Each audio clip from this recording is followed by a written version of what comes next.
ನಿಮಗೆ urgent emergency meeting ಅಂತ 24 ಅವರ್ಸ್ನಾಗ meeting ಬರಬೇಕಂತ ಹೇಳಿದ್ರು ನಾವೆಲ್ಲ ನಮ್ಮ BJP ಸದಸ್ಯರು 11 ಗಂಟೆ ಎಕ್ಸಾಕ್ಟ್ ಬಂದು ನಾವು ಮಹಾನಗರ ಪಾಲಿಕೆ ಮೇಯರ್ ಆದೇಶ ಮೇಲೆ ಹಾಗೂ ಆಯುಕ್ತರ ಆದೇಶ ಮೇಲೆ ನಾವು ಬಂದು GB ದಾಗ ಕುಂತೀವ್ರಿ ಸರ್. ಹಾಲ್ನಾಗ ಕುಂತರು 12 ಆದರೂ ಕೂಡ ಒಬ್ಬರೂ ಬಂದಿಲ್ಲ. ಅವ್ರಿಗೆ ರೂಲಿಂಗ್ದವ್ರು ಅವ್ರಿಗೆ ಯಾವುದೇ ರೀತಿಯಾದ ಡೆವಲಪ್ಮೆಂಟ್ ಬಗ್ಗೆ ಚಿಂತನೆ ಇಲ್ಲ. ತಾವು ಸ್ವತಃ ನೋಡ್ಲತ್ತೀರಿ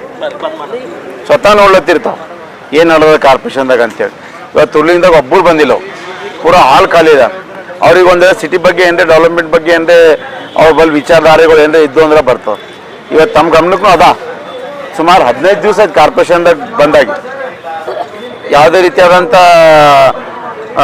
ಕೆಲಸಗಳು ಆಗ್ತಾ ಇಲ್ಲ. ಒಂದು ಬರ್ತೊಂಡು ಡೆತ್ ತೆಗಿಬೇಕಂದ್ರೂ ಕೂಡ ಜನರು ಎಷ್ಟು ತ್ರಾಸನಾಗಲ್ಲ. ಇವತ್ತು ಜನರ ಬಳಿ ಟ್ಯಾಕ್ಸ್ ತೊಗೋತೀರಿ ನೀವು, ಜನರು ಟ್ಯಾಕ್ಸ್ ತೊಗೋತೀರಿ, ಎಲ್ಲ ಮಾಡ್ತೀರಿ, ಜನರಿಗೆ ನೀವು ಅನುಕೂಲ ಕೂಡಲಿಂದ ಇರಬೇಕು. ಇವತ್ತು 15-20 ದಿವಸ ಆಯಿತು. ಇವತ್ತು ನಾರ್ತ್ MLA ಗಮನಕ್ಕಿಲ್ಲ, ನಾವು ಸೌತ್ MLA ಕೇಳಾಗ್ತಾ ಇರಲಿಲ್ಲ. ಅವ್ರು ಯಾರು ಒಬ್ಬರನ್ನು ಸಿಟಿ ಬಗ್ಗೆ ಕೇಳಾಕಿಲ್ಲ. ನಿಮಗೆ ಗುಲ್ಬರ್ಗ ಜನರು ಎಲ್ಲರೂ ನಿಮ್ಗೆ ವೋಟ್ ಆಗ್ಲಿಕ್ಕೆ ಅಷ್ಟೇ ಬೇಕಾ? ಪಕ್ಷ ಪಾರ್ಟಿ ಬಿಡ್ರಿ.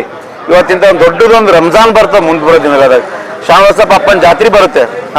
ಅದ್ರ ಬಗ್ಗೆ ಏನಾದರೂ ಡೆವಲಪ್ಮೆಂಟ್ ಬಗ್ಗೆ ವಿಚಾರ ಮಾಡಿರಿ, ಅದ್ರ ಬಗ್ಗೆ ಏನಾದರೂ ಚಿಂತನೆ ಮಾಡಿರಿ. ಇವತ್ತು ದೊಡ್ಡ ರಂಜಾನ್ ಹಬ್ಬ ಇವತ್ತು. ನಮಗೆ ಇವತ್ತು ಕಮರುಲ್ ಸಾಬ್ರಿಗೆ ನೆನೆಸ್ಬೇಕಾಗ್ತಾ ಈ ಟೈಮ್ನಲ್ಲಿ. ಹಾಗೆ ನಮ್ಮ ಚಂದ್ರಶೇಖರ್ ಪಾಟೀಲ್ ರೇವರವ್ರಿಗೆ ನೆನೆಸ್ಬೇಕಾಗ್ತ. ಅವ್ರಿಬ್ಬರು MLA ಇದ್ದಾಗ ನಾರ್ತ್ ಸೌತ್ ಅಂಬದು ನೋಡಿದಿಲ್ಲ ಅವರು. ಅವರೆಲ್ಲ ಜನರಿಗೆ ಹೊಂದಿ ಪಕ್ಷ ಪಾರ್ಟಿ ಬಿಟ್ಟು ಅವ್ರು ಡೆವಲಪ್ಮೆಂಟ್ ಬಗ್ಗೆ ವಿಚಾರ ಮಾಡ್ತಿದ್ರು. ಇವತ್ತೊಂದು ಪರಿಸ್ಥಿತಿ ಹಿಂಗಾಗ್ಯದ. ಇವ್ರು ಬರೀ ಕಾಂಗ್ರೆಸ್ ಸರ್ಕಾರದಾಗ ಬರೀ ಹೌಸಿಂಗ್ ನೋಡೋದ ಅಂದ್ರೆ ಕೆಲಸ ಏನಿಲ್ಲ ಇವರು. ಈಗ ನಿಮ್ಗೆ ಗಮನಕ್ಕೆ ಇದ್ದಿರ್ಬೇಕು, ಪೌರ ಕಾರ್ಮಿಕರಿಗೆ ನೇರ ಪಾವತಿ ಅಂತೇಳಿ ಮಾಡಿ ದೊಡ್ಡ ಪ್ರಮಾಣ ಕಾರ್ಯಕ್ರಮ ಮಾಡಿದ್ರು. ಇಲ್ಲಿ ತನಕ ಒಂದು ಪೌರ ಕಾರ್ಮಿಕರಿಗೆ ಒಂದು ಆರ್ಡರ್ ಕೊಟ್ಟಿಲ್ಲ ಇವರು. ಪೌರ ಕಾರ್ಮಿಕರಿಗೆ ಒಂದು ಕರೆಕ್ಟಾಗಿ ಪೇಮೆಂಟ್ ಇಲ್ಲ. ಇವತ್ತು ಸುಮಾರು 4 ತಿಂಗಳಾಯ್ತು ಅವ್ರು ಪೇಮೆಂಟ್ ಇಲ್ಲ. ಸರ್ ಇವಾಗಲೇ ನಾವು ಒಳಗಡೆ ನೋಡಿದ್ವಿ, ಚೇರ್ ತೊಗೊಂಡು ಚೇರ್ ಯಾಕೆ ತೊಗೊಂಡು ಹೋಗ್ತಾ ಇದೀವಿ ಅಂತಂದ್ರೆ ನಮ್ಗೆ ಕಾರ್ಪೊರೇಷನ್ ಎಲ್ಲ ಸೀಜ್ ಮಾಡ್ತಾ ಇದ್ದಾರೆ. GB ಚಾಲು ಆಯ್ತು ಅಂತ ತಿಳ್ಕೊರಿ, ಡಿಸ್ಕಷನ್ ಚಾಲು ಆದ್ರೆ ನೆಲದ ಮೇಲೆ ಕೊಡಮ್ಮ. ನಾವು ನೆಲದ ಮೇಲೆ ಕೊಡೋ ಬದಲಿ ನಮ್ಮ ಕುರ್ಚಿ ನಾವು ಇದ್ದಿದ್ದೆವು, ನಮ್ಮ ಕುರ್ಚಿ ನಾವು ಇದ್ದಿದ್ದೆವು. ನಮ್ಗೆ ಬೇಕಲ್ಲಿ ಕೂಡ್ಲಕ್ಕ. ಈಗ ಕೂಡ್ಲವ್ರು ಬಂದು ಕುರ್ಚಿ ಎಲ್ಲ ಹೋಯ್ದ್ರೆ ನಾವೇನು ಮಾಡಮ್ಮ ಅದಕ್ಕೆ? ಮತ್ತು ನೆಲದ ಮೇಲೆ ಕೂಡ್ಬೇಕಾತ.